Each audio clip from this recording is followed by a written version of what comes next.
ഞാൻ ഹോസ്പിറ്റലിലെത്തി. പിന്നെ വിളിക്കാം.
ചേച്ചി, ഇപ്പൊ എത്രാമത്തെ ടോക്കണാ പോയത്? അറിയില്ല, ഞാനിപ്പോ വന്നതേ ഉള്ളൂ. ചേട്ടാ, എത്രാമത്തെ ടോക്കനാ പോയെ? 17 നമ്പർ ടോക്കൺ പോയിട്ടുണ്ട്. ടോക്കൺ നമ്പർ 18, 19 ഉണ്ടോ? 20 ഉണ്ടോ? ആ ആ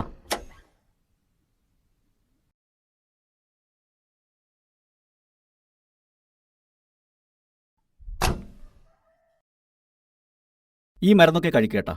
അടുത്ത ആഴ്ച വന്നാൽ മതി.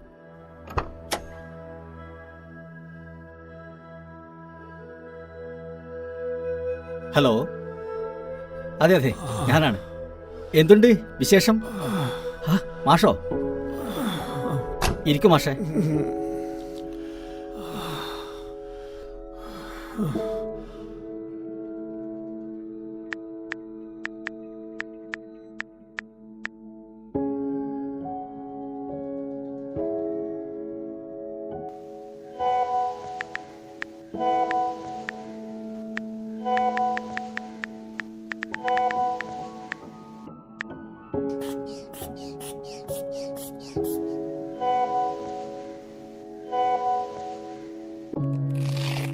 മാഷിക്ക് എന്താ പറ്റിയേ?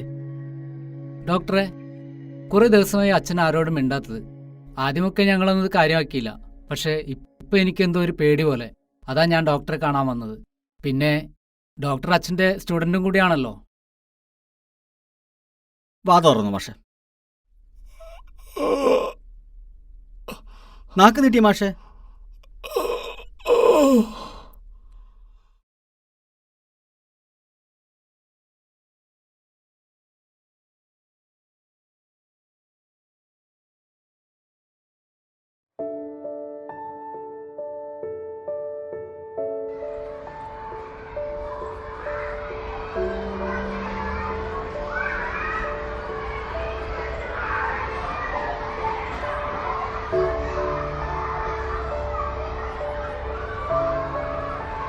എല്ലാരും ക്ലാസ് കയറ്. പെട്ടെന്ന് പെട്ടെന്ന് എല്ലാരും ക്ലാസ് കയറ്. എല്ലാരും കയറ്. പെട്ടെന്ന് പെട്ടെന്ന്. തനിയെ ഒരിക്കൽ നടക്കണം.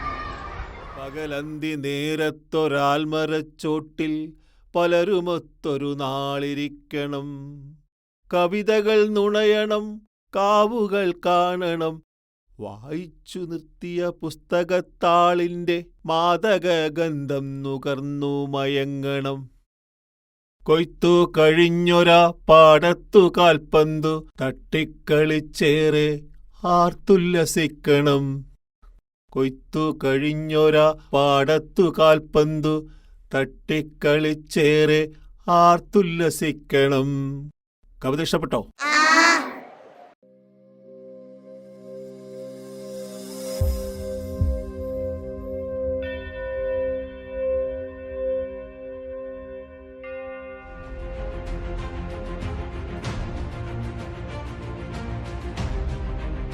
സാറേ, ഐസിയുല കുഞ്ഞിക്കണ്ണൻ പേഷ്യന്റ് പെട്ടെന്ന് കൊളാപ്സ് ആയി. BP 80/40, saturation 86/84. സാർ പെട്ടെന്ന് അങ്ങോട്ട് വരുമോ?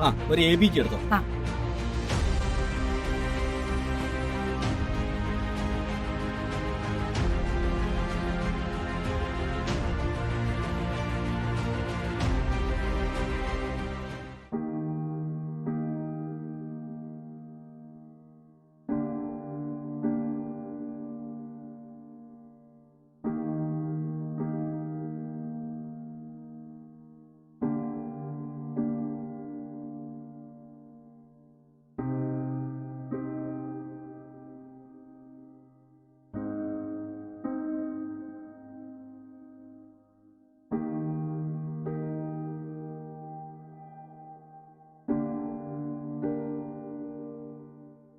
ഇന്നിവിടെ നല്ല തിരക്കാണ്.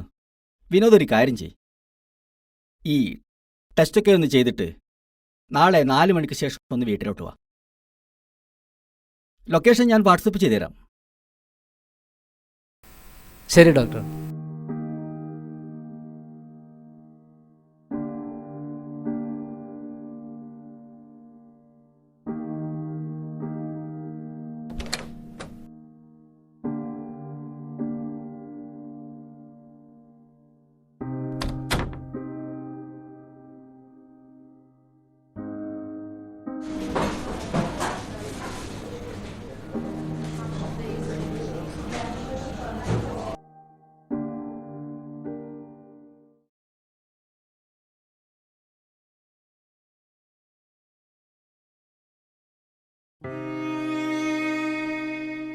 മോനെ, നീ എനിക്ക് എന്റെ സേതുവട്ടന്റെ മകൻ മാത്രമല്ല, എന്റെ പ്രിയപ്പെട്ട ശിഷ്യന്മാരിൽ ഒരാൾ കൂടിയാണ്.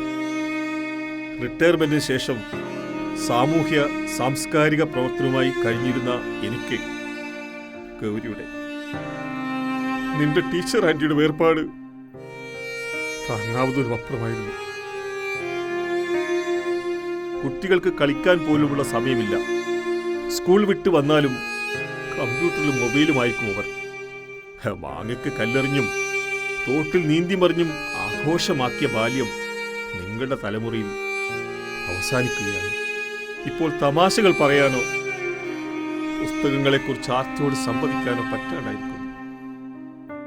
തൊണ്ടയിൽ ക്യാൻസർ വന്ന് സേതുവെട്ട ശബ്ദം നഷ്ടപ്പെട്ടപ്പോ ഞാൻ കരുതിയില്ല കാര്യമായിട്ട് ഒരു അസുഖമില്ലാത്ത എനിക്ക് ഇങ്ങനൊരവസ്ഥ ഉണ്ടാകുമെന്ന്. പഴയ പോലെ പറയണം, ചെയ്യണം എന്നൊക്കെ ആഗ്രഹിക്കുന്നുണ്ടെങ്കിലും ഒന്നിനും മനസ്സും ശരീരവും വഴങ്ങാത്തത്. എല്ലാം കഴിഞ്ഞ് മടങ്ങുന്ന നേരം എന്നെ തനിച്ചാക്കി പോവാൻ മകന് താല്പര്യക്കുറവ്. അങ്ങനെയാണ് നാട് വിട്ട് അവൻ്റെ കൂടെ ഇവിടെ താമസമാക്കുന്നത്.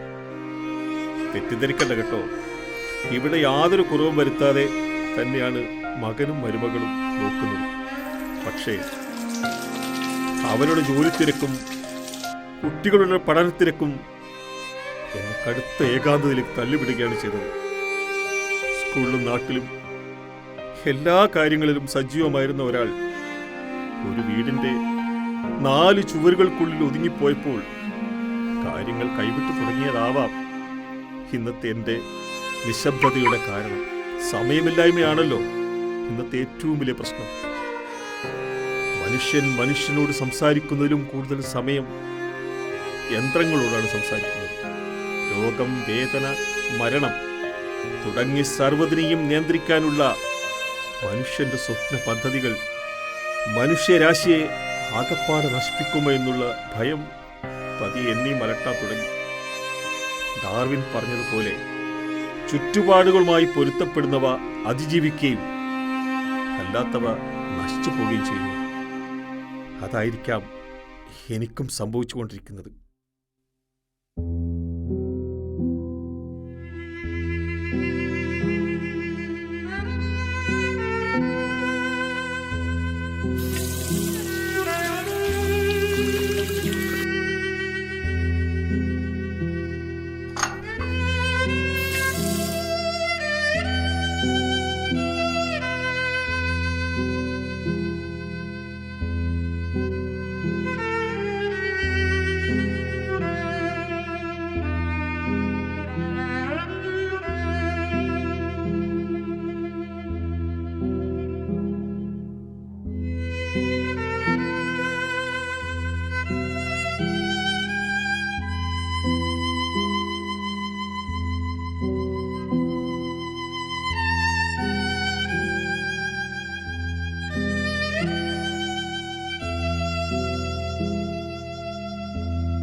സാങ്കേതിക വിദ്യയുടെ പുരോഗതി മനുഷ്യജീവിതത്തിന്റെ ഗതിവിഗതികൾ നിയന്ത്രണാതീതമാക്കുമ്പോഴും നവമാധ്യമങ്ങൾ സൃഷ്ടിക്കുന്ന ഭ്രമാത്മകമായ ലോകത്തെ ലഹരി നുണയുന്ന പുത്തൻ തലമുറ ബന്ധങ്ങൾ മറന്ന് ബന്ധനസ്ഥരാവുന്നത് അസ്വസ്ഥമായ മനസ്സോടെ നോക്കി നിൽക്കാനേ എനിക്ക് കഴിയുന്നുള്ളൂ.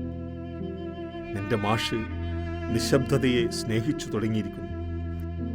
എല്ലാ ശബ്ദവും അവസാനിക്കുന്നത് വലിയ നിശബ്ദതയിലാണല്ലോ. ഞാനും അവിടേക്കുള്ള സഞ്ചാരത്തിലാണ്. കാലത്തിന്റെ കയ്യും പിടിച്ച് നിശബ്ദമായി.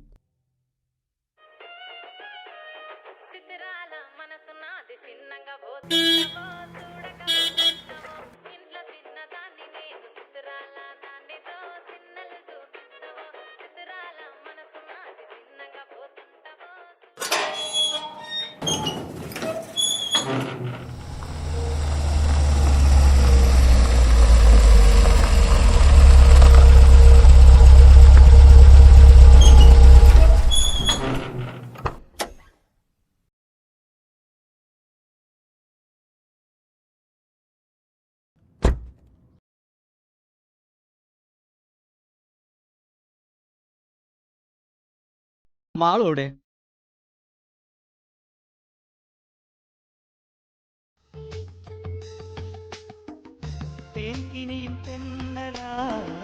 നിന്നരികെ വന്നു ഞാൻ കാതിലൊരു മുന്ത്രമായി മാളോടെ അയ്യോ ഏട്ടൻ വിളിച്ചോ? ഞാൻ കേട്ടില്ല കേട്ടോ. ഇന്ന് ഫുൾ ബിസി ആയിരുന്നു. ഇൻസ്റ്റയിൽ കഴിഞ്ഞ വീഡിയോയ്ക്ക് എനിക്ക് എത്രത്തോളം ലൈക്സ് കിട്ടിയെന്ന് ഏട്ടൻ കണ്ടതല്ലേ? കണ്ടോ?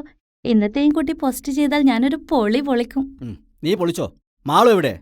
അയ്യോ, അത് വിളിച്ചു പറയാനാ ഞാൻ മറന്നത്. ഏട്ടന്റെ ഒരു മാഷും അവരുടെ മോനും വന്നിരുന്നു. മോൻ എന്തോ തിരക്കെന്ന് പറഞ്ഞ് നേരത്തെ പോയി. പിന്നെ വന്ന് അച്ഛനെ കൂട്ടാന്ന് പറഞ്ഞു. അച്ഛന്റെ മാഷാണെന്നറിഞ്ഞപ്പോ മാളു മാഷയും കൂട്ടി മുകളിലത്തെ റൂമിൽ പോയിട്ടുണ്ട്.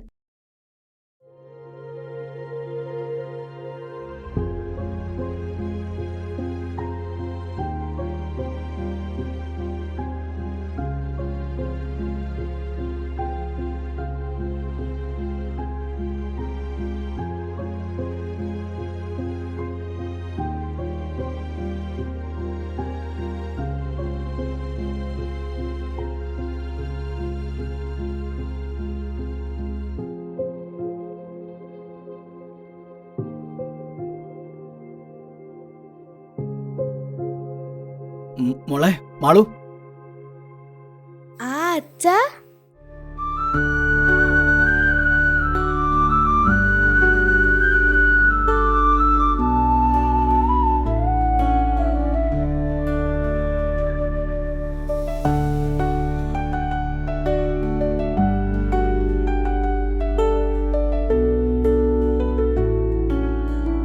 മാഷെ, നമുക്കൊന്ന് പുറത്തു പോയി വരാം.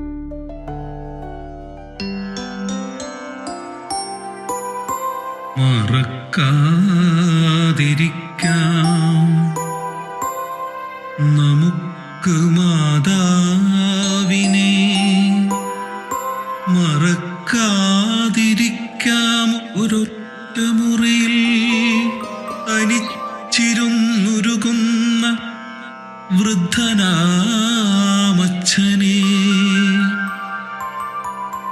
നവലോകജാലകം മെല്ലെ തുറന്നു നാം ഇന്നലകൾ തന്നോർമ്മ ഒരൽപ്പം നുണയുക. കാലമാം കുതിര വലിക്കുന്ന വണ്ടിയിൽ അതിവേഗമിതുവഴി പാഞ്ഞുപോയിടിലും മണ്ണിൻ്റെ നന്മകൾ മായാത്ത ബന്ധങ്ങൾ അതു നമ്മളെന്നും മനസ്സിൽ കുറിക്കുക.